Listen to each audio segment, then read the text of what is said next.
नमस्कार दोस्तों, एक बार फिर से आप सभी लोगों का सर्वोत्तम एग्रीकल्चर के यूट्यूब चैनल पर हार्दिक स्वागत है। आज हम लोग बात करने वाले हैं डेयरी की क्लास में भारतीय भैंस पर।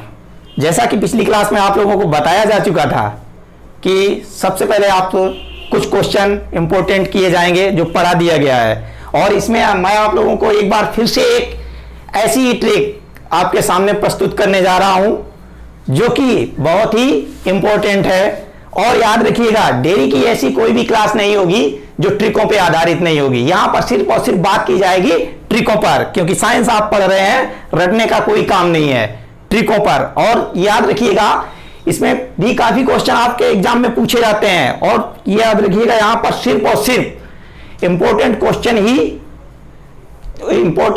की ही चर्चा होगी। और मैं सबसे पहले आपको बता दूं, जो ट्रिक है वो ट्रिक ये है, उसके बाद मैं आपसे क्वेश्चन पर बात करता हूं। सबसे पहले देख लीजिएगा, भारतीय भैंस जो है उसका जूलॉजिकल नेम क्या है। जो जूलॉजिकल नेम है बुवेलस बुवेलिस, और गुणसूत्र संख्या 2n बराबर कितनी है, 50। अब हम बात कर रहे हैं कि जो ट्रिक है वो ट्रिक आप लोग जानना चाहते हो कौन सी ट्रिक है। ठीक है, ट्रिक के बारे में तो बात करूंगा। सबसे पहले जो मेरा क्वेश्चन है वो आप लोगों के पास आता है ये, और याद रखिएगा खोजने की कोशिश ज्यादा मत करिएगा, गूगल बाबा से ज्यादा समय पे दूर रहिएगा। सबसे पहले जो क्वेश्चन है आपके पास, वो क्वेश्चन है हमारा ये कि मिनी एलिफेंट किस पशु को कहते हैं, और इसका आंसर आपको मिलेगा इस वीडियो के लास्ट में। तब तक के आप लोग इसका आंसर मुझे कमेंट बॉक्स में दीजिएगा। ठीक है दोस्तों, चलिए हम बात कर रहे हैं जो कि ट्रिक आज मैं बताने जा रहा हूं, उस ट्रिक की बात कर रहे हैं। तो सबसे पहले ट्रिक से पहले हम लोग कुछ ऐसा जान लें कि थोड़ा बहुत भैंस के बारे में जान लें कि जो हम लोग भैंस पढ़ रहे हैं कौन कौन सी भैंसें हैं या कैसी भैंसें हैं, कैसा उनका नेचर है, ये भी जानना बहुत जरूरी है। हालांकि एग्जाम में ये नहीं आता है, लेकिन जानना तो बहुत जरूरी है। कभी पूछ दिया जाए या कोई भी पूछ सकता है, ये जरूरी नहीं एग्जाम के लिए आप प्रिपरेशन कर रहे हैं, आप अपने अंदर नॉलेज भी डेवलप करिए। तो उसके लिए मैं आपसे बात कर रहा हूं कि जो भैंसें हैं आपके कोर्स में अगर बात की जाए तो दो प्रकार की हैं। दो प्रकार की कौन कौन सी हैं? एक तो आपकी है भारतीय भैंस, और दूसरी कौन सी है? दूसरी कौन सी है? अफ्रीकन, या तो ये कह सकते हो एशियन भैंसें और अफ्रीकन भैंसें। जो एशिया की बात की जाए उसमें भारतीय भैंसें आ रही हैं, और अफ्रीका की तो वो अफ्रीका या विदेशी आती हैं। अब हम बात कर रहे हैं किसकी? एशिया की। जो एशिया की बात कर रहे हैं तो यहां पर जान दो ना, एशिया में वैसे कितने प्रकार की होती हैं? एशिया में भी दो प्रकार की होती हैं। कौन सी? एक तो आपकी होती है स्वच्छ जल वाली, और दूसरी कीचड़ वाली। स्वच्छ जल वाली और कीचड़ वाली। अब हम यहां पर जो आपके कोर्स में दी गई हैं वो स्वच्छ जल वाली भैंसें दी गई हैं। जो स्वच्छ जल वाली दी गई हैं, अब बात ये करते हैं कि जो भारत में है जो भैंस की नस्लें हैं वो रजिस्टर्ड हैं, वो 7 नस्लें हैं। ओनली 7 नस्लें हैं और रजिस्टर्ड हैं। वो 7 नस्लों के नाम हम कौन सी ट्रिक से तैयार करेंगे, उसी ट्रिक की मैं बात कर रहे थे। तो ट्रिक देखिएगा, वो ट्रिक है आपकी ये रही, मुनि सुविधा में जाना।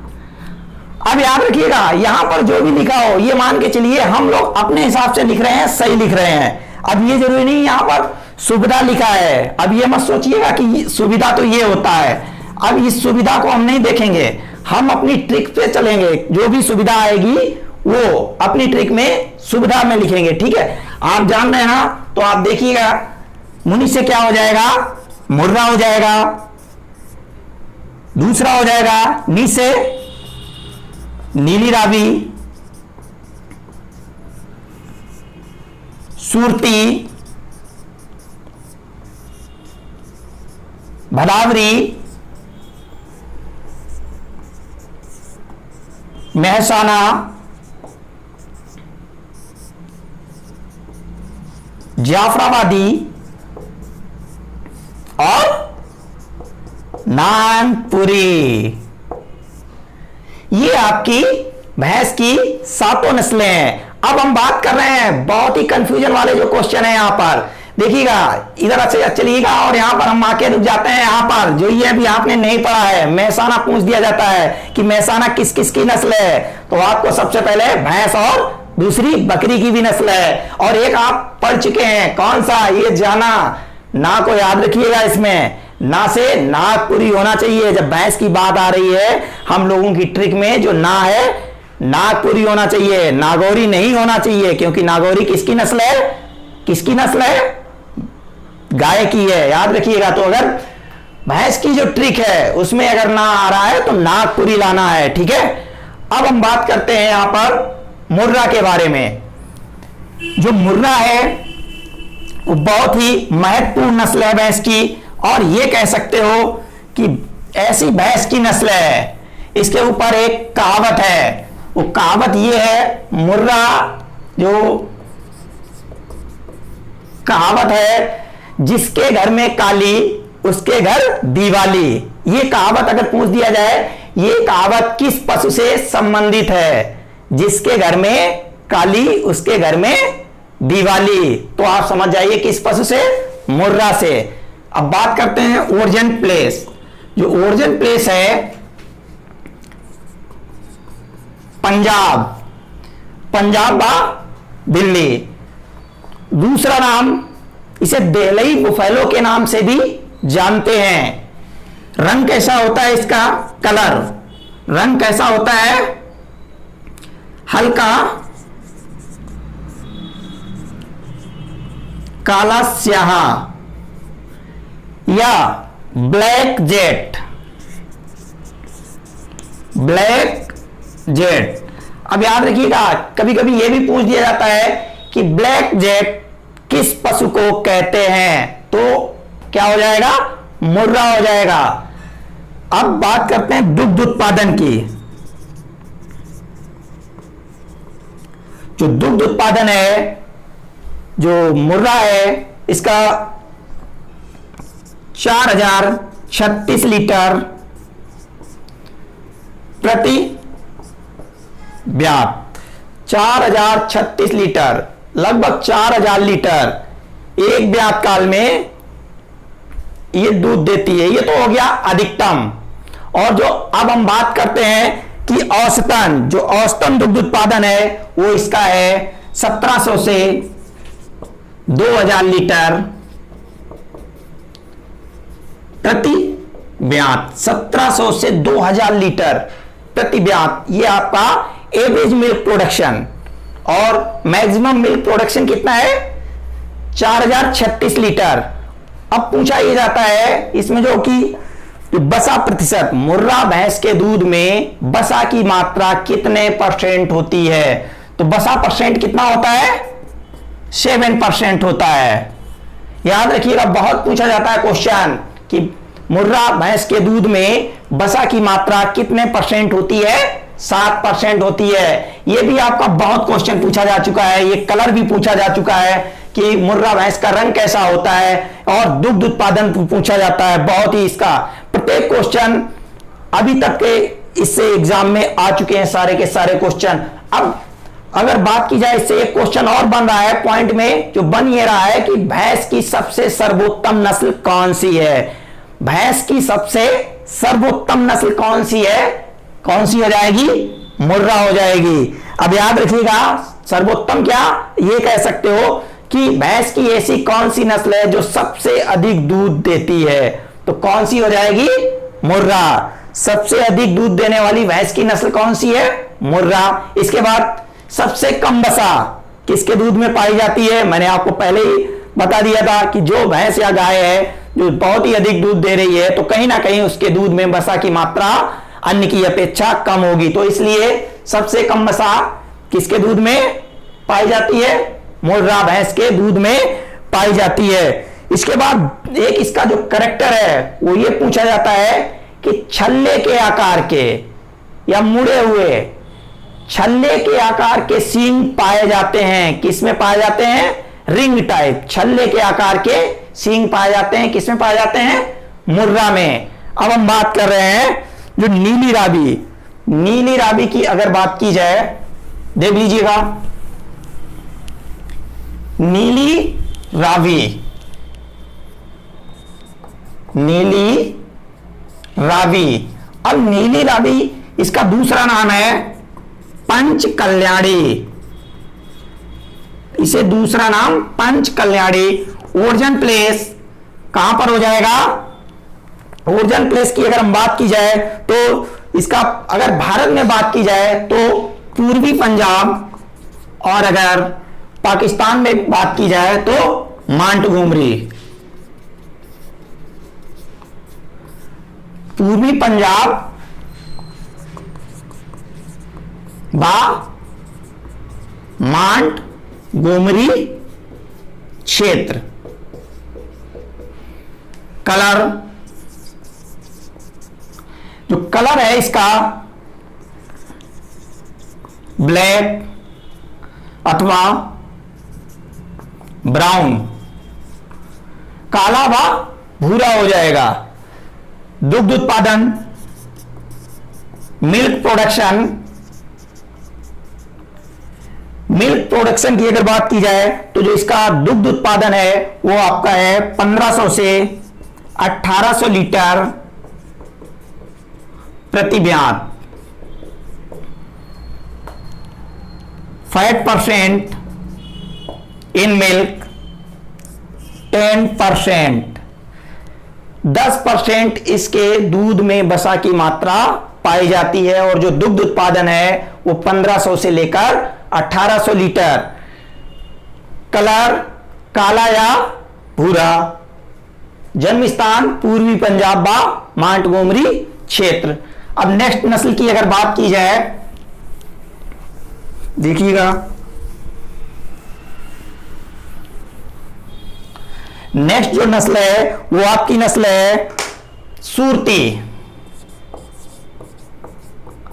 सूरती, सूरती अब याद रखिएगा, यहां पर सूरती, इससे कुछ जाना पहचाना स्थान है आपके माइंड में आ रहा है ना? कौन सा आ रहा है? देख लीजिएगा, ओरिजिन प्लेस गुजरात। गुजरात में कहां पर? सूरत या बड़ौदा। रंग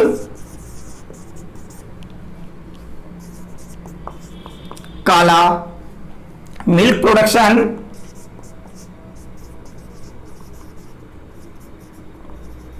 मिल्क प्रोडक्शन की अगर बात की जाए तो इसका लगभग 1600 लीटर, और जो दूध है उसमें वसा की मात्रा कितने परसेंट पाई जाती है? 7 से 9%। 7 से 9%। सूरती नाम से ही सूरत, बड़ौदा कहां पर पड़ता है? गुजरात में। रंग काला। मिल्क प्रोडक्शन 1600 लीटर प्रति ब्यात, और फैट परसेंट 7 से 9%। अब अगर बात की जाए तो इसका भी एक महत्वपूर्ण क्वेश्चन ये है कि जो इसमें पूछा जाता है वो जो इसके सींग होते हैं वो कैसे होते हैं। तो क्वेश्चन पूछा जाता है कि हंसिए के आकार के सींग किस भैंस में पाए जाते हैं? किस प्रकार के?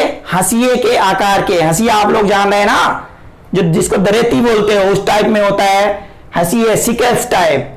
तो हंसिए के आकार के सींग किस भैंस में पाए जाते हैं? सूरती में पाए जाते हैं। अब बात कर रहे हैं हम लोग भदावरी की। जो भदावरी की अगर बात की जाए, बहुत ही महत्वपूर्ण नस्ल है भैंस की। भदावरी जो नस्ल है बहुत ही महत्वपूर्ण नस्ल है। ये भी, इसके भी सारे के सारे क्वेश्चन अभी तक एग्जाम में आए हैं। तो अगर भदावरी की बात की जाए तो इसका जो जन्म स्थान है वो कहां पर हो जाएगा? इसका जो जन्म स्थान है वो उत्तर प्रदेश। उत्तर प्रदेश में जो आगरा डिस्ट्रिक्ट है, आगरा जिले की वाह तहसील। उत्तर प्रदेश के आगरा जिले की वाह तहसील। कलर कैसा हो जाएगा इसका?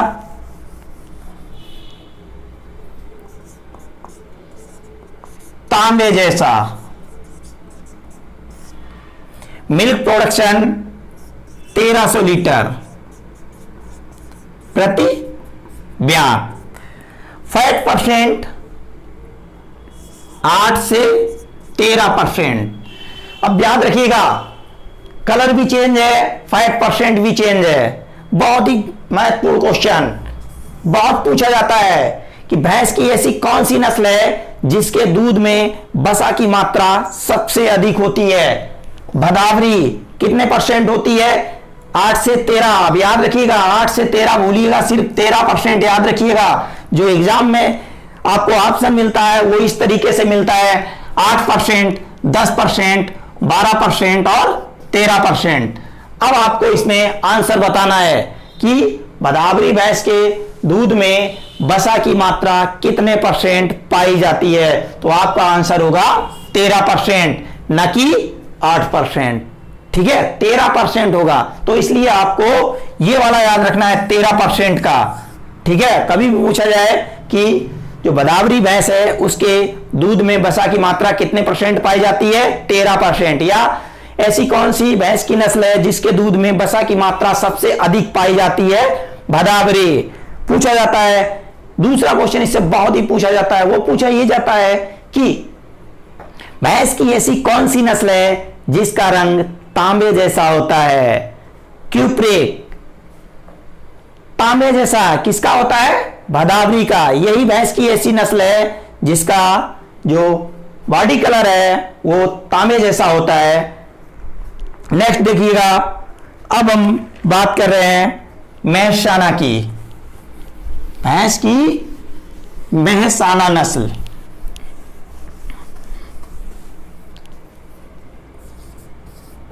मेहसाना नस्ल। अब भैंस की मेहसाना नस्ल है जो ये है। अब याद रखिएगा, इसका ओरिजिन प्लेस कहां पर हो जाएगा? ओरिजिन प्लेस, जन्म स्थान गुजरात का मेहसाना जिला या क्षेत्र। गुजरात का मेहसाना जिला या क्षेत्र। कलर रंग काला। अब मिल्क प्रोडक्शन की अगर बात की जाए तो मिल्क प्रोडक्शन इसका भी 1500 से 1800 लीटर प्रति ब्यात। 1500 से 1800 लीटर प्रति ब्यात दुग्ध उत्पादन इसका जो है वो 1500 से 1800 लीटर प्रति ब्यात है। अब फैट परसेंट की बात की जाए तो 7 से 9%। देखिएगा, 7 से 9%। इससे जो क्वेश्चन पूछा जाता है वो क्वेश्चन ये पूछा जाता है कि भैंस की संकर नस्ल कौन है? भैंस की संकर नस्ल याद रखिएगा, मेहसाना कैसी नस्ल है? संकर नस्ल। संकर नस्ल है। किस किस का क्रॉस है? तो क्रॉस देख लीजिएगा, जो क्रॉस है वो है मुर्रा क्रॉस सुरती। मुर्रा क्रॉस सुरती संकर नस्ल है। क्रॉस जो है इसका मुर्रा क्रॉस सुरती। अब हम बात करें, इससे भी एक क्वेश्चन पूछा जाता है, वो पूछा यह जाता है कि भैंस की ऐसी कौन सी नस्ल है जो घर में खूंटे पर बांधकर राखी जा सकती है? तो कौन सी हो जाएगी? मेहसाना। घर में खूंटे पर बांधकर, समझ रहे ना कि इसको छोड़ने की कोई आवश्यकता नहीं है। जो पशु है ना वो क्या मैदान के लिए छोड़े जाते हैं चरने के लिए, तो बरसात में नहीं छोड़े जाते अधिकतर, वैसे तो हर समय छोड़े जाते हैं लेकिन बरसात में अधिकतर सभी पशु छोड़े जाते हैं, तो इसलिए। लेकिन इसको छोड़ने की कोई जरूरत नहीं है। ये नहीं चाहती है कि मुझे छोड़ा जाए या ना छोड़ा जाए। ठीक है, छोड़ दो तो भी सही, ना छोड़ो तो भी सही, आराम से रहती है। तो इसलिए कहा जाता है कि भैंस की ऐसी कौन सी नस्ल है जो खूंटे पर बांधकर पाली जा सकती है? तो कौन सी हो जाएगी? मेहसाना हो जाएगी। अब बात कर रहे हैं जाफराबादी। देखिएगा, जाफराबादी। जाफराबादी बहुत ही महत्वपूर्ण नस्ल है ये भी। जाफराबादी। तो इसका अगर जन्म स्थान की बात की जाए तो जन्म स्थान जो है इसका काठियावाड़, काठियावाड़ गिर जंगल, काठियावाड़ गिर जंगल। ठीक है, कलर गहरा काला। Milk production, milk production 1400 litre प्रति ब्यात। Fat percent 8%। अब याद रखिएगा, इसमें जाफराबादी जो इसके, ये तो आपकी जनरल इंफॉर्मेशन हो गई थी। इसके बाद जो क्वेश्चन पूछे जाते हैं जाफराबादी से, वो क्वेश्चन पूछे जाते हैं ये कि जो जाफराबादी भैंस की कैसी नस्ल है, जाफराबादी भैंस की कैसी नस्ल है। तो कैसी नस्ल है, सबसे भारी नस्ल। कैसी नस्ल है, सबसे भारी नस्ल।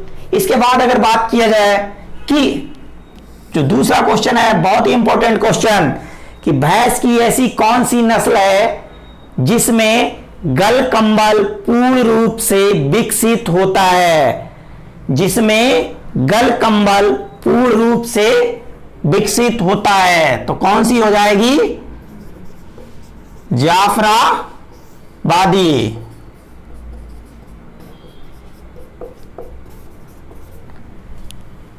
एक तो आपका ये क्वेश्चन बन गया। और जो एक और क्वेश्चन है वो पूछा जाता है, बहुत ही इंपॉर्टेंट क्वेश्चन। वो क्वेश्चन ये है कि भैंस की ऐसी कौन सी नस्ल है जिसका प्रयोग बोझा ढोने के काम आता है। बोझा किससे ढोया जाता है, या किस भैंस का प्रयोग बोझा भार ढोन में किया जाता है। तो कौन सी हो जाएगी, जाफराबादी।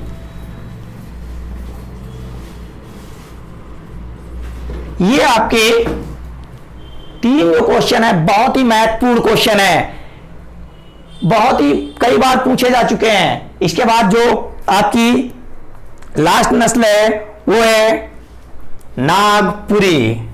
देख लीजिएगा, नागपुरी।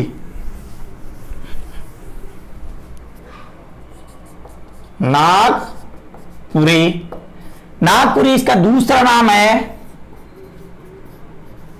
इलिचपुरी या बरारी। इलिचपुरी या बरारी। जन्म स्थान नागपुर महाराष्ट्र। क्या हो जाएगा, नागपुर महाराष्ट्र। नागपुर महाराष्ट्र। महाराष्ट्र में कहां पर, का वर्धा क्षेत्र। कलर कैसा हो जाएगा, काला। दुग्ध उत्पादन 1500 से 1600 लीटर प्रति ब्यात। अब अगर बात की जाए जो फैट परसेंट है, तो वसा की मात्रा 7 से 9% इसमें भी पाई जाती है। 7 से 9%। अब देखिएगा, जो ये है आपकी नागपुरी, इसमें सिर्फ और सिर्फ ये पूछा जाता है कि जो नागपुरी है वो किसकी नस्ल है। तो आपको सीधे से याद रखना है किसकी नस्ल है, भैंस की नस्ल है। अब जो क्वेश्चन है वो इससे और भी क्वेश्चन बनते हैं। जैसे पूछा जाता है कि जो भैंस है उसकी प्रथम ब्यात पर आयु कितनी होती है। प्रथम पहली बार जब भैंस जो बच्चा दे रही है तो उस समय उसकी उम्र कितनी होगी। तो न्यूनतम जो है वो 42 से 43 माह है जो मुर्रा में है, और बाकी सब में है 48 से 50 माह। मुर्रा को छोड़कर बाकी सब में कितना है, 48 से 50 माह। इसके बाद अगर हम कुछ और क्वेश्चनों की बात करें तो इसमें जो क्वेश्चन है वो क्वेश्चन ये है कि भैंस की सबसे हल्की नस्ल कौन सी है। जो हल्की नस्ल की अगर बात की जाए तो आपकी आ जाती है नागपुरी, आ जाती है और भदावरी आ जाती है। अब इसमें भैंस में आपने देखा होगा कि सींग जो है वो कितने प्रकार के होते हैं, 2 प्रकार के सींग होते हैं। एक कौन सा होता है, एक तो होता है सीधे सींग और दूसरा मुड़े हुए। ठीक है, मुड़े सींग और सीधे सींग। मुड़े सींग और सीधे सींग इसकी टर्मिनोलॉजी है। मुड़े सींग और सीधे सींग। मुड़े सींग वाली भैंसों को क्या कहते हैं? स्पाइरो।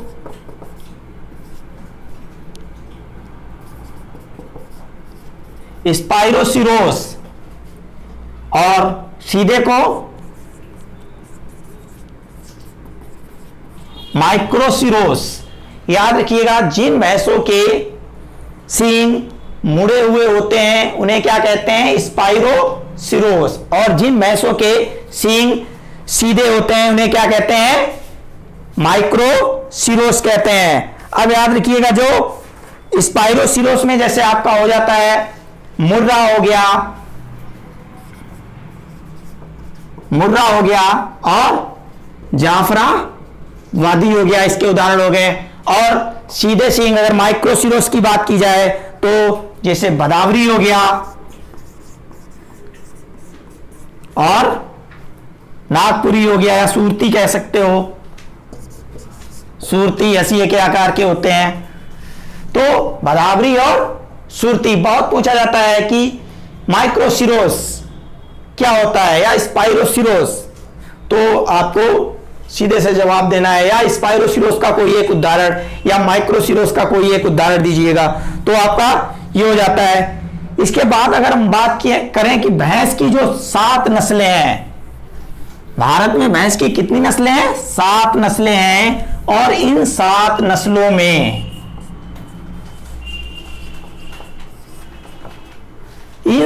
नस्लों में जो अगर टोटल कुल दुग्ध प्रोडक्शन की बात की जाए तो जो इनका शेयर है वो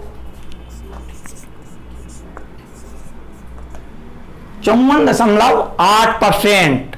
ये मान के चलिए 55% जो शेयर है मिल्क प्रोडक्शन में, total milk production in India का जो है वो 7 नस्लें कवर कर रही हैं। ठीक है, इसलिए एक क्वेश्चन और बनता है। वो क्वेश्चन ये बनता है, पूछा जाता है कि भैंसों की जन्म स्थली किसे कहा जाता है? भैंसों की जन्म स्थली किसे कहा जाता है? तो किसे कहा जाता है? भारत को कहा जाता है। या पूछ दिया जाए कि सबसे अधिक भैंसें, विश्व में सबसे अधिक भैंसें कहां पर पाली जाती हैं? तो कहां पर हो जाएगी? कहां पर हो जाएगी? भारत में। पूछ दिया जाता है कि कोई दलदली भैंस का एक उदाहरण बताइए। दलदली मतलब कीचड़ वाली, तो आपको पता होना चाहिए टोडा। जो टोडा नस्ल है वो कीचड़ वाली है। अब हम अगर बात करें इसमें भैंसों में, तो आपको इतनी जानकारी इसमें मिली है। अब हम इसमें एक और ही बात कर रहे हैं, जो इसमें कभी कभी इसकी जो फैमिली भी पूछ दी जाती है। तो फैमिली आपको पता है कौन सी हो जाएगी? बोवाइडी हो जाएगी। फैमिली गाय की भी सेम फैमिली है और इसकी भी सेम फैमिली है। अब हम बात कर रहे हैं कि जो मैंने क्वेश्चन दिया था, शुरुआत में जो क्वेश्चन दिया था, वो क्वेश्चन मिनी एलिफेंट किसे कहते हैं, उसके आंसर की अब बारी आ गई है। बहुत ही आप लोगों ने वेट किया होगा, लेकिन वेट करते करते आपने बहुत कुछ सीखा भी है यहाँ पर। तो किसी ने अभी तक सही जवाब नहीं दिया है, कोई भी कैंडिडेट ने। मैं देख रहा हूं यहाँ पर कमेंट बॉक्स में किसी का कोई आंसर अभी तक नहीं आया है सही से।